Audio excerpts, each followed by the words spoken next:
At my mom's birthday, my brother's son dumped soda in my lap and yelled, "Grandma says you don't belong here." The table laughed. I wiped my clothes, smiled, and stayed quiet. That night, I pulled my name from their loan. By morning, his car was gone. And at 8 a.m. there was a knock at my door. I opened it and saw my mom's birthdays had slowly turned into some kind of strange, formal performance where the golden grandson, my brother's 14-year-old son Tyler, got more attention than the birthday cake. I usually stayed quiet, gave my gift, made nice conversation, and left early. But that year, something about the invitation felt off from the beginning. Mom called and said, "I'd really love it if you'd come, Stephanie. Tyler's been asking if you're going to be there." That alone should have told me everything. Tyler didn't ask about me unless he was planning something. Last time he wanted a new gaming chair and tried to charm me with compliments about my cooking. 2 weeks later, he told one of his little friends that I used to be a mom but failed. His exact words. I heard it through my cousin's kid, and when I told my brother, he just said, "He's at that age where they test boundaries." So yeah, I didn't expect kindness. But I went anyway. Because despite everything, I still showed up. My brother's house was louder than usual. There were balloons and 2 store-bought cakes. Tyler had already opened half a dozen gifts and was bragging to some girl about how grandma was going to buy him a car the second he turned 16. My mom was laughing like she just heard the best joke in the world. No one noticed when I walked in. I had to clear my throat and wave before someone offered me a seat. My gift was ignored. The necklace I picked out for Mom stayed in the box all evening. She was too busy telling everyone how Tyler's teachers said he's gifted. Not just smart but genius level. No one asked me about my business. No one mentioned the fundraiser I hosted 2 weeks earlier. I was just a placeholder. Something they could point at and remind themselves they were better than. I sat between 2 people I didn't know. One of them had a beer in each hand. The other took my fork when hers fell. I didn't even say anything. I just let it go. I've been letting it go for years. Then came the moment that changed everything. Tyler stood up. He had a full cup of soda. Walked over to me like it was a casual thing. Stared right into my face and said, "Grandma says you don't belong here." And then he poured the soda in my lap. It was cold. Too sweet. I sat there, soaked in it, the sugar already starting to make my thighs sticky. And they laughed. The whole table. My mom turned to her friend and said something about how Tyler just says what's on his mind. My brother actually clapped. I wiped my lap with a paper napkin. That made them laugh harder. I smiled. Quietly. No reaction. No fight.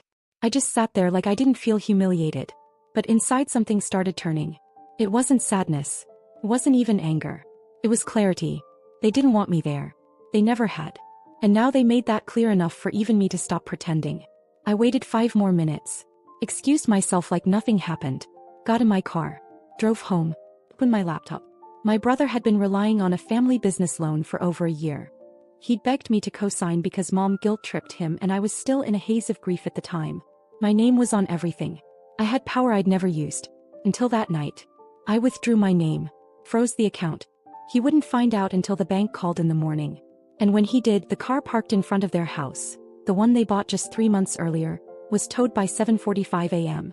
At 8 a.m. there was a knock at my door. I opened it, and saw my brother Mike standing there with that same mix of fake concern and real panic I'd seen on him during every screw-up of his adult life. Except this time there was no mom to cover for him, no dad to write the check, and no me to pretend it was all going to be fine. He looked wrecked. He didn't wait for an invite in. "You need to fix this." No, "Good morning." No mention of the soda Tyler dumped in my lap. No hint of the fact that the entire table laughed at me like I was some sideshow. He shoved a stack of papers toward me. "The loan's frozen. They said the co-signer pulled out. They said if I don't replace you, we're in breach." I leaned against the doorframe. Didn't say a word. He kept going like reading a script. "The shop's not gonna make rent next month. The credit cards are already overdrawn. I've got payroll to meet. We've got Mom's insurance coming up, and Tyler's football fees are due next week." So I said nothing. That's when his voice shifted. "You're doing this over a joke?" That was the line. Not the soda. Not the years of jabs about my daughter. Not the graffiti. Just that. I shut the door in his face. 5 minutes later, my phone lit up with texts. First him, then his wife. Then Mom. All trying a different angle. Guilt, confusion, mockery. Tyler sent a TikTok of someone fake crying. No words. Just that. By that evening I found the damage. I'd closed the store late and walked into the parking lot with my keys in one hand and a grocery bag in the other. And there was my car. Keyed deep down both sides all the way to the metal. The rearview mirror kicked off. The back window spiderwebbed like someone had taken a bat to it. First I just stood there. Looked around the lot. Completely empty. No witnesses. Just silence and that weird sense of stillness, like the air itself was waiting for my reaction. I didn't call Mike. I didn't call Mom. I didn't yell or cry or scream. I went back inside, turned on the store's security feed and rewound. There they were. Tyler and one of his idiot friends. Hoodies up, laughing. One of them was filming the other. Tyler stepped up to my window, spray-painted the words "fake aunt" in sloppy red, posed like he was in a rap video, then kicked a flower pot off the steps for good measure. I didn't even blink. I called Uncle Ray. He was at my store in under 30 minutes. Sat through the footage without saying a word. When it was over, he leaned back in the chair and said, "You're calling the police." Don't argue. I didn't. He made the call. Stayed while I gave my statement. The officer was polite but firm. Said this wasn't the first complaint about Tyler. Apparently there'd been issues at school. Property damage. A few misunderstandings swept under the rug. But this time it wasn't going away. The next morning Mike was back at my place.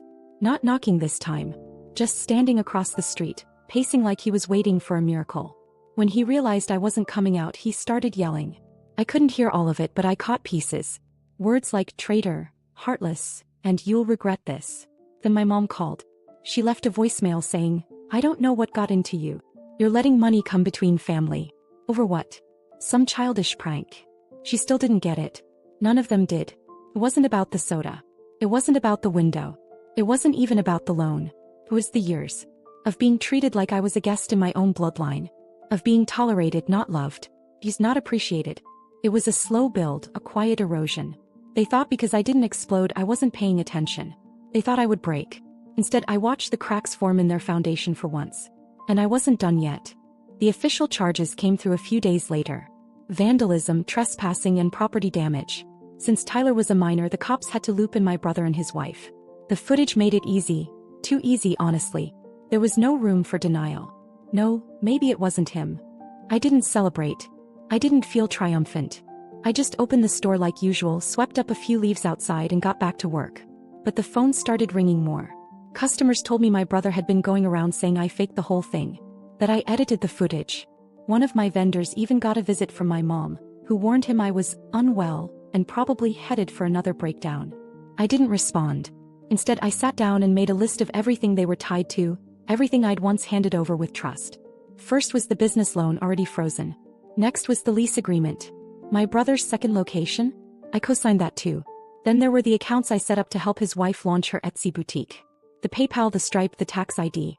All registered with my name. And that was my mistake. I gave too much. Trusted too easily. Now I was taking it back. By the end of the week, I'd severed every financial tie. Closed the accounts. Pulled permissions. Alerted tax services to remove my info from anything that had her name attached to it. They wouldn't be able to collect a penny without facing audits they weren't ready for. It was methodical. Clinical. And the fallout was immediate. Their boutique store shut down within 48 hours. My brother's lease bounced and the landlord put an eviction notice on the door. He tried to call me 17 times in one day.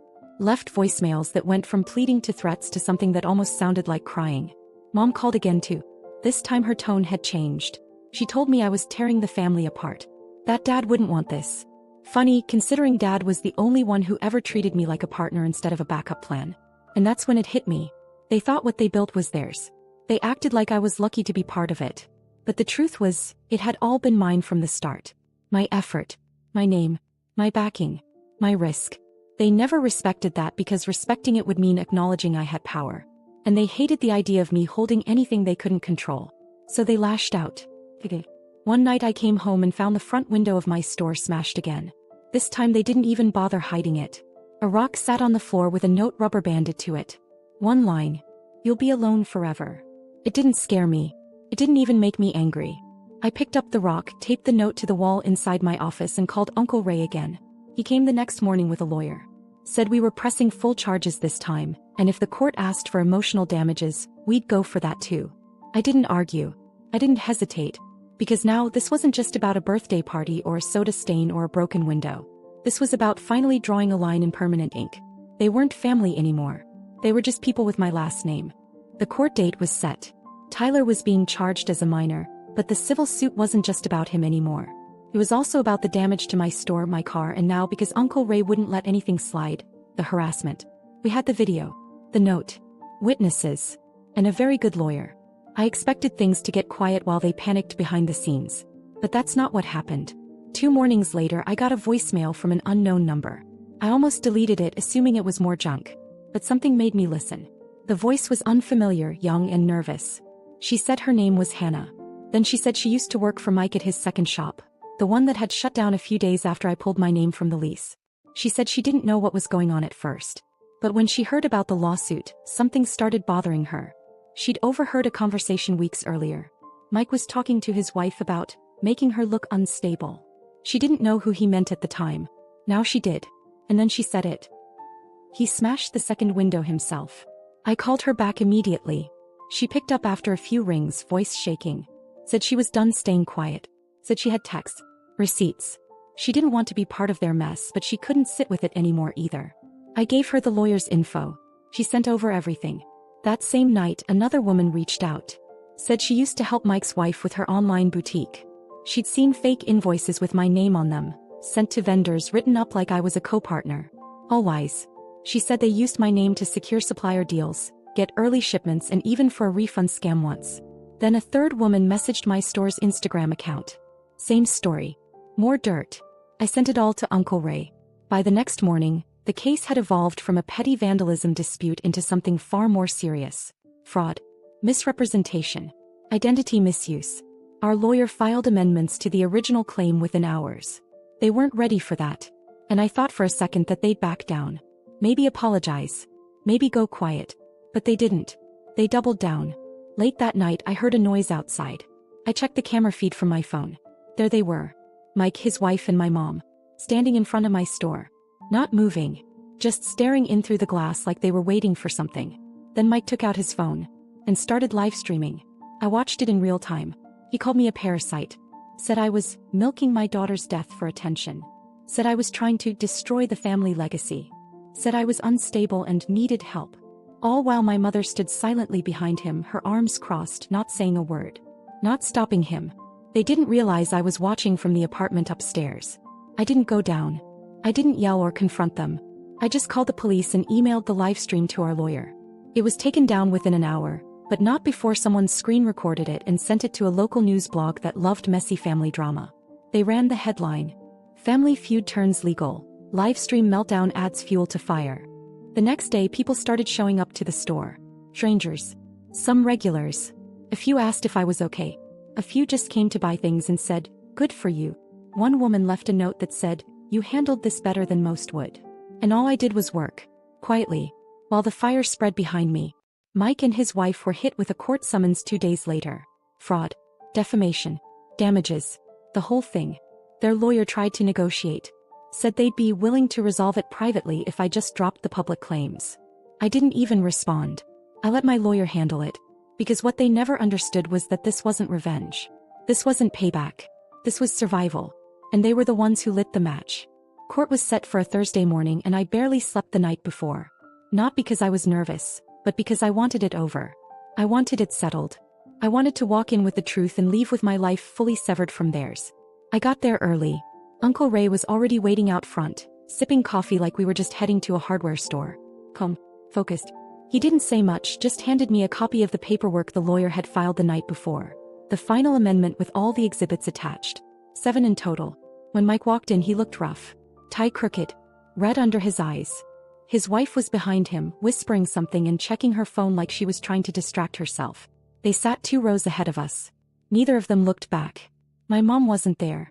I later found out she told the neighbors she was too heartbroken to attend. But someone forwarded me a photo of her that same morning, sitting on a patio at her favorite brunch spot, laughing with one of her church friends. The judge was professional and efficient. Our lawyer laid everything out. The video footage of Tyler. The livestream Mike posted. The signed invoices his wife had created with my name on them. And then came the witness statements. 3 former employees. 2 vendors. And Hannah. The girl who had the receipts of Mike planning the second act of vandalism himself. I watched Mike shrink further into his seat with each exhibit. And then our lawyer asked for restitution. Not just repair costs, but emotional damages, business interference, legal fees, the whole list. Their lawyer tried to argue it was excessive, that this was a private family dispute that had gotten out of hand. But the judge didn't bite. She looked at the live stream transcript, flipped through the screenshots and said something I'll never forget. If this is how your family handles things privately, then I'm grateful it became public. We won. Every single claim. Mike and his wife were ordered to pay over $28,000 in damages. Tyler was sentenced to community service, mandatory counseling and a formal apology, which he delivered later via email, clearly written by someone else. I didn't respond. But what happened after court was almost worse. A week later, I came home late to find the flower bed outside my apartment destroyed. My mailbox was bent in half. And someone had dumped old food all over the front door. No note. No signature. Just mess. I didn't even blink. I cleaned it up, installed another camera, filed another report. The police took it seriously this time, because now there was a record. A few days after that, the same cousin who'd quietly kept in touch texted me. He said he'd been at a family gathering, a small one, mostly older relatives, and someone brought me up. My mom said I'd turned into a cold, bitter woman. That I was using grief to get ahead. Mike. He said he wasn't done fighting. I didn't respond to the text. I just screenshotted it, filed it away. But that was when I realized something that made me feel calm in a way I hadn't in years. They were unraveling. The more I built, the more they broke down. The store, doing better than ever. I'd launched a new line of locally sourced products. Partnered with a regional supplier. Sales had doubled in a month. We were expanding. My staff had grown. I was busier than I'd ever been, but it didn't feel heavy. It felt earned. And I made sure the right people heard about it. Not everyone. Just the cousins who were still decent. The ones who still called on birthdays. The ones who showed up at the funeral without needing to be begged. I told them about the expansion, the press coverage, the business award I was being nominated for. Casually, almost as an afterthought. And they told the others. I never said anything cruel. Never gloated. Just facts. Progress. Happiness. And I knew it was eating them alive. Because for years they told me I needed them. That without their approval, their attention, their family name, I'd be alone. But now they were the ones shut out. And the worst part for them, I was doing just fine. A few months passed. The store was thriving and I no longer checked over my shoulder.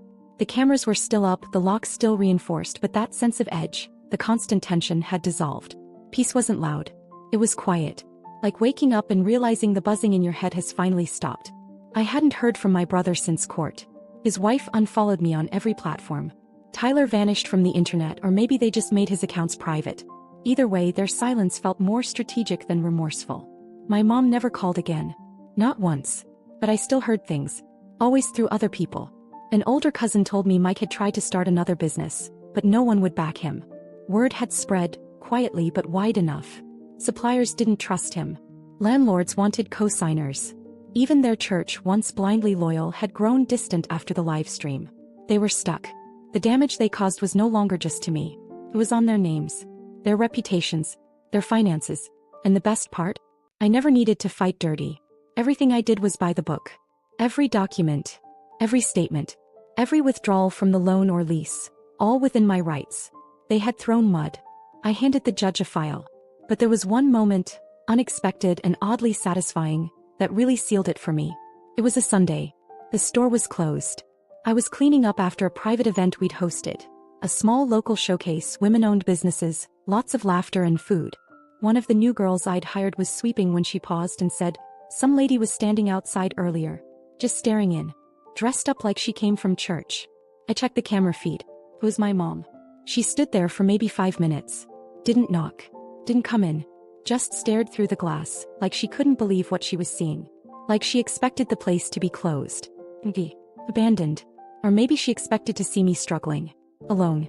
But instead she saw people cleaning up from a full event. A growing staff. A well-stocked store. Light. Music. Movement. She left without saying anything. I didn't call her. I didn't chase her down. I just went back to locking up and wiping the counters. Like nothing happened. Because by then it really was nothing. I don't miss them. Not my brother. Not his smug little son. Not the woman he married or the mother who spent her energy protecting everyone except the daughter who needed her.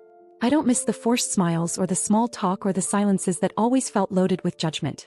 I don't miss pretending to laugh at Tyler's jokes or pretending it didn't sting every time they left my daughter out of family photos. I'm building something now. Something real. Not just a business, but a life where I'm respected, safe, heard. And yeah, sometimes when something goes well, When we hit a sales milestone, when a new product sells out, when someone tags the store on social media saying how beautiful the space is, I make sure a certain cousin knows. Not out of spite. Just strategy. Because I know they'll tell them. And I know it drives them crazy. Maybe that's petty. Or maybe it's just what it looks like when the quiet one finally gets tired of being pushed around. Either way, I sleep just fine.